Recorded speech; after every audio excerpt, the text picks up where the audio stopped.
Officer down! Over here! Right here! You're okay, bro! You're okay, breathe!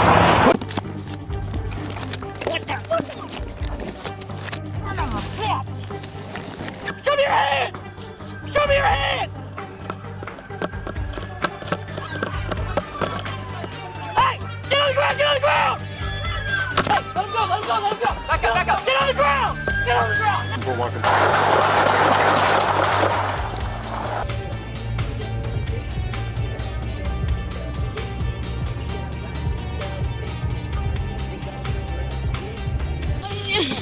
Oh, she's good. Get her. Be careful with her, be careful. 232, Most of the time, police officers are the ones doing the saving. They rush into danger while everyone else runs away. But sometimes, things get so crazy that even trained cops need help from regular people. These are those moments when everything goes wrong, bullets start flying, and brave civilians step up to save the officers who usually save them. I want you to check this out. A Good Samaritan in Michigan comes to the rescue of a state trooper after he was attacked on the side of the road. Case number 1. Traffic stop gone violent.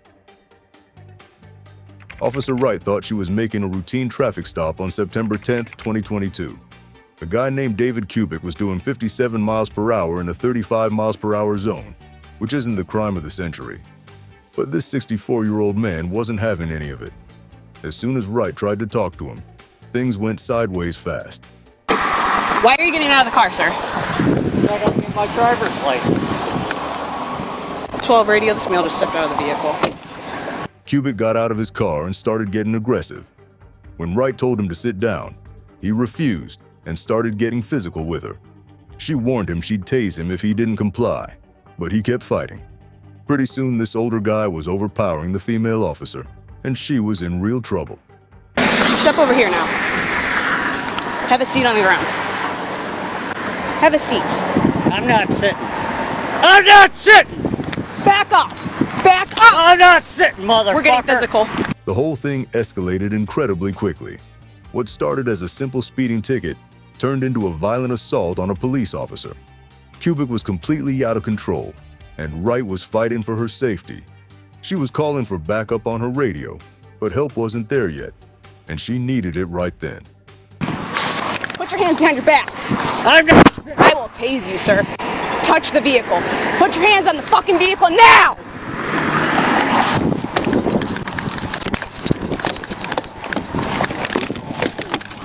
That's when a civilian stepped in and helped Wright get control of the situation.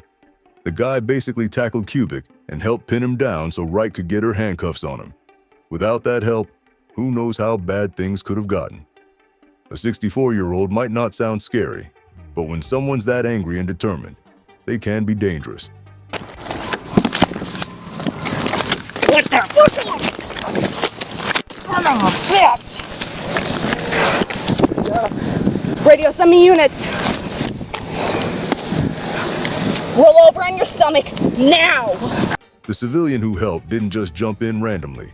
He waited until he could see that Wright was really in trouble and needed help. Then he acted decisively to stop Kubik from hurting the officer. After they got Kubik under control, the civilian made sure Wright was okay and stayed around to give his statement to other officers when they arrived. Fucking ground! Knock it off, man! Knock it off now! Get your arm behind you! Put your arm behind your back! Get your cuffs! Get your cuffs! Get your cuffs! Shut up! Kubik got charged with felony assault on a police officer and resisting arrest, plus his traffic tickets. He tried to fight the charges at first, but eventually pleaded guilty to a lesser charge. He got 180 days in jail, 3 years of probation, and had to take anger management classes. The civilian who helped probably saved Officer Wright from serious injury that day. Case 2. Motorcycle chase disaster. Trooper Guild was having a normal day on February 20th, 2017, until he spotted a stolen motorcycle speeding down US Highway 31. He hit his lights and started chasing the bike. But the rider, 21-year-old Michael Barber, wasn't stopping for anyone. Michael pushed the bike too hard, crossed a median, and lost control, crashing hard.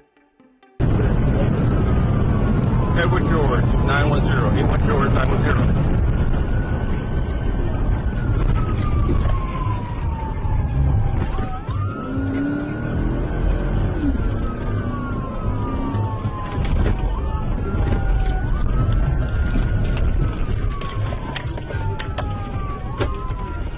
He crashed. Guild thought he had his men when he got out to arrest Michael. What he didn't know was that Michael's brother Travis was nearby and ready to fight. Travis blindsided the trooper, tackling him to the ground and putting him in a chokehold. While Guild was being strangled, Michael was trying to grab the trooper's gun.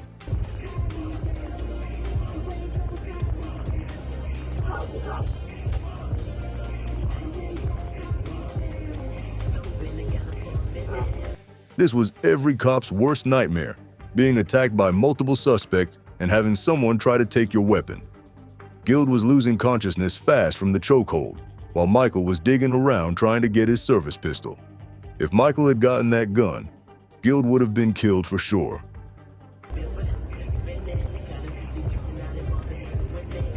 Guild was losing consciousness fast when two drivers saw what was happening and jumped in to help. They fought off both brothers and saved the trooper's life. If those two civilians hadn't been driving by at exactly the right moment, Guild would have been killed or seriously hurt.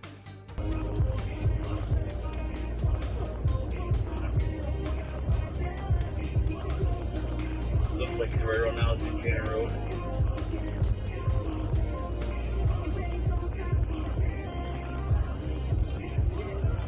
The two drivers who helped didn't hesitate for a second.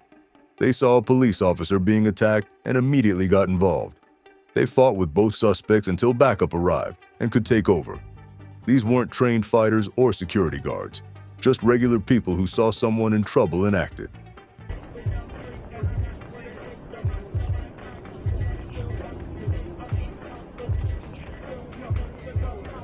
Both brothers got what was coming to them. Michael got convicted on a bunch of serious charges, including assault, with intent to murder and attempting to disarm a police officer. He got at least 14 years in prison. Travis pleaded no contest to assault with intent to murder and got 15 to 50 years behind bars. Those two Good Samaritan drivers literally saved a trooper's life that day. Number 3. Carjacking Chaos. Michael Proe was having a busy day of crime on October 24th, 2023.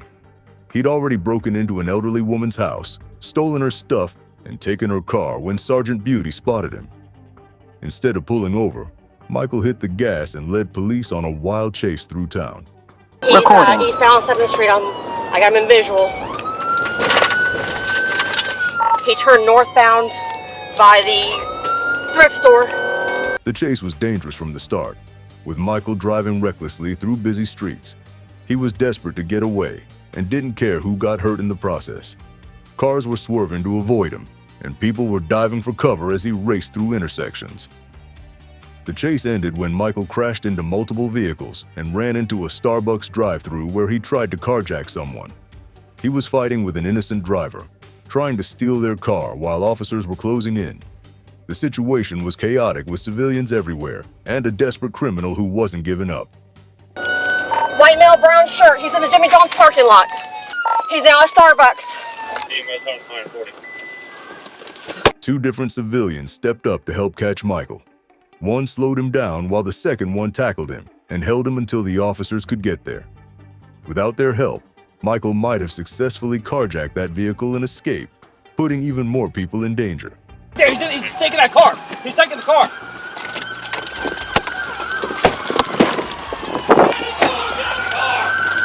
Show me your hands! Show me your hands!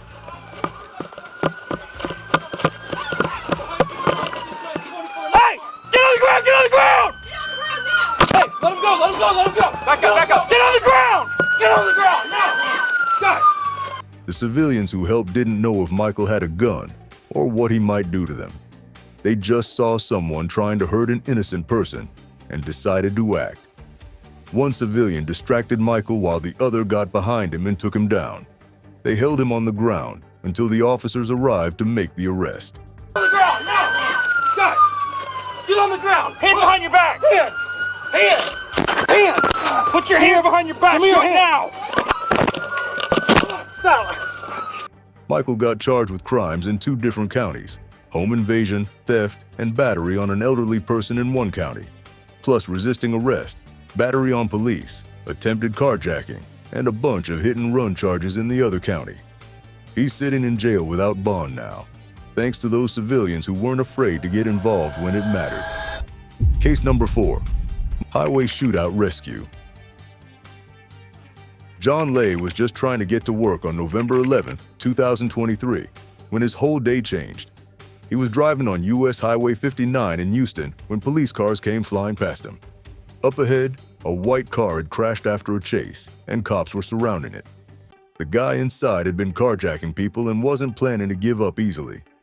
Oh, shit! Where at?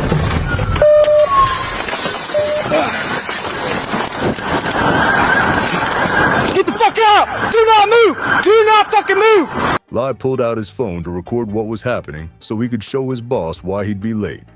That's when all hell broke loose. The suspect started shooting at the officers with everything he had. Officer Gibson got hit in the leg and went down hard right in the middle of the gunfight.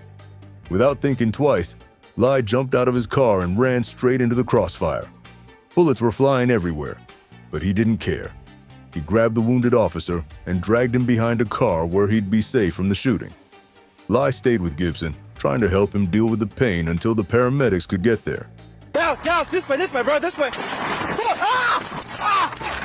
Fuck! Ah! Ah! God damn it! Ah! Fuck! Ah! God! Ah! Ah! Fuck! Ah! Get him!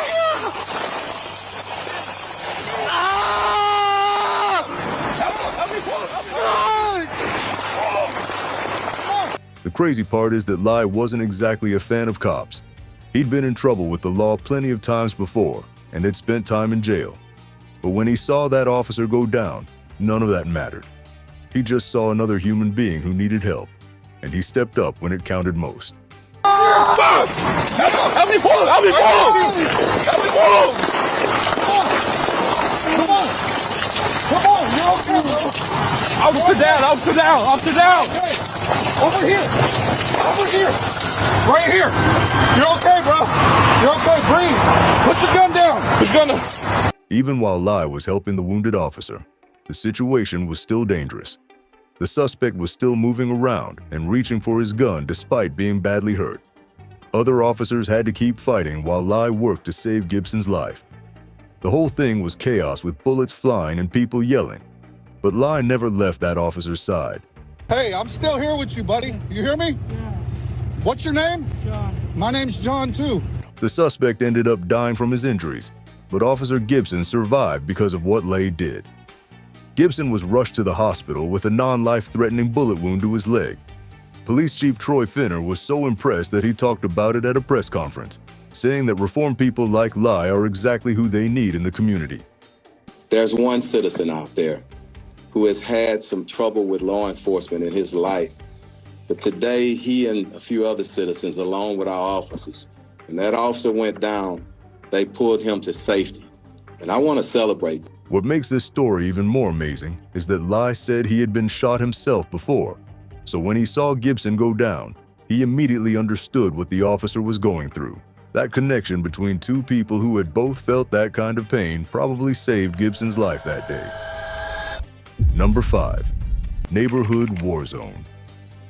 Things got absolutely insane on February 10th, 2022, when neighbors started shooting at each other over some burning garbage. The whole mess started when one guy was burning trash on his property, and the smoke blew into his neighbor's house. Instead of talking it out like adults, they decided to have a gunfight. Hey, sir! Hey, why don't you? No, it's the sheriff's office. Why don't you come out with your hands empty and talk to us? Yes, When sheriff's deputies arrived, they found 60-year-old Joel Young on his porch, waving a shotgun around and making threats. The situation went from bad to worse real quick when Young started shooting at the officers. 2 deputies got shot in the head, and things were looking really bad. Ow! Fuck!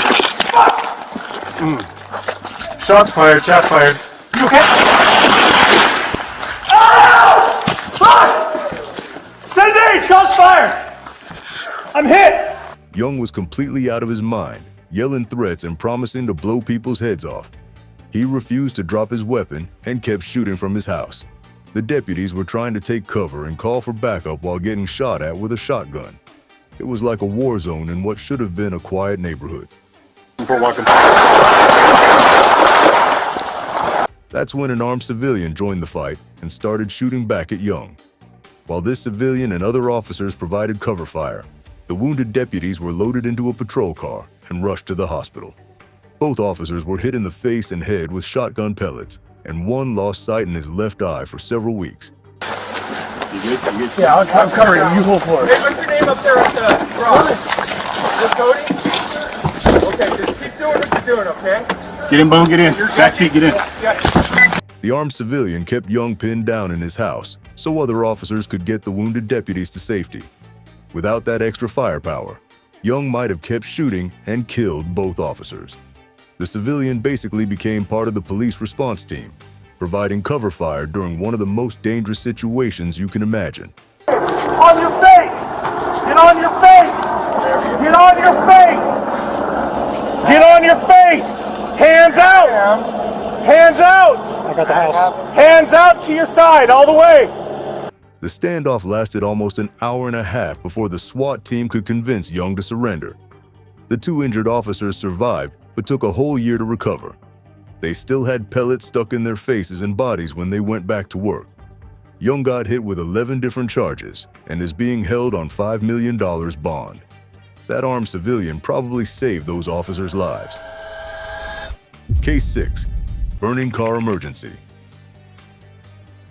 Officer Torres got a call on October 26, 2018 about a car that had slammed into a tree on Route 130. 2 women were trapped inside, and smoke was already coming from under the hood. When Torres arrived, he found a group of good people who had stopped to help, but the situation was getting worse by the minute.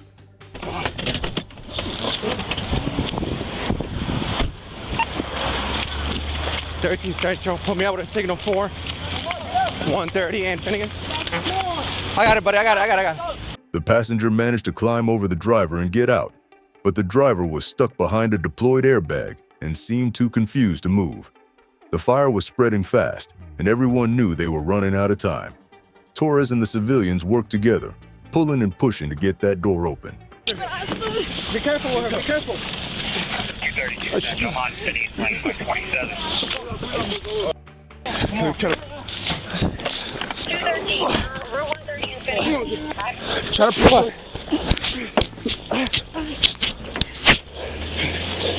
Get away. One guy named Joshua Sandoval later said he just kept pulling and pulling because he knew they had to get it open. These were human beings in there, and it wasn't about thinking. It was about getting it done. The whole group worked as a team, with some people helping with the rescue, while others called for backup and made sure everyone else stayed safe. How many guys here? Get him up. Get her out. Oh, she's good. Get her. Be careful with her, be careful. The situation got even more dangerous when they realized the fire was spreading toward nearby houses. One of the civilians who lived close by started calling his family and neighbors to get them out of their homes, just in case the flames spread. Everyone was working together to handle multiple emergencies at once. All I hear is basically sound like 2 trucks hitting each other. And I got worried. I looked right there, and it's obviously a sight. I see the car smoking. I see the woman from this point in the car inhaling all of that smoke. They got the driver out just in time. The fire department showed up to handle the flames while paramedics took care of the injured women. Both victims made a full recovery, but it's pretty clear that Officer Torres couldn't have handled that rescue by himself. Those civilians made all the difference between life and death that day.